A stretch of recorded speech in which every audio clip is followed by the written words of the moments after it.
أيود أحدكم أن تكون له جنة من نخيل وأعناب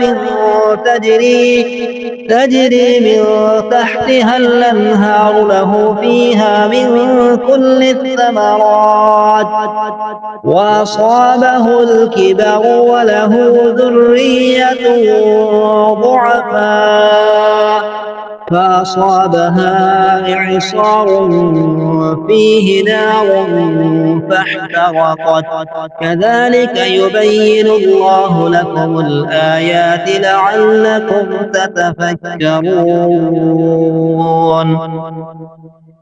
يا أيها الذين آمنوا أنفقوا من طيبات ما كسبتم ومما أخرجنا لكم من الأرض ولا تيمموا الخبيث منه تنفقون ولستم بآخذيه إلا أن تغمضوا فيه واعلموا أن الله غني حميد.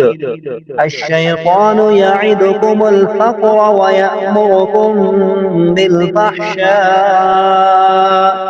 والله يعدكم مغفرة منه وفضلا والله واسع عليم. يؤتي الحكمة من يشاء ومن يؤت الحكمة فقد أوتي خيرا كثيرا وما يذكر إلا أولو الألباب.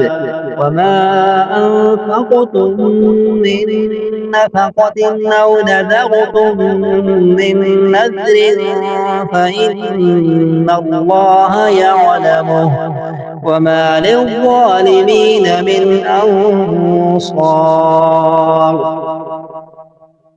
إن تبدوا الصدقات فنعما هي وإن تخفوها وتؤتوها الفقراء فهو خير لكم ويكفر عنكم من سيئاتكم والله بما تعملون خبير.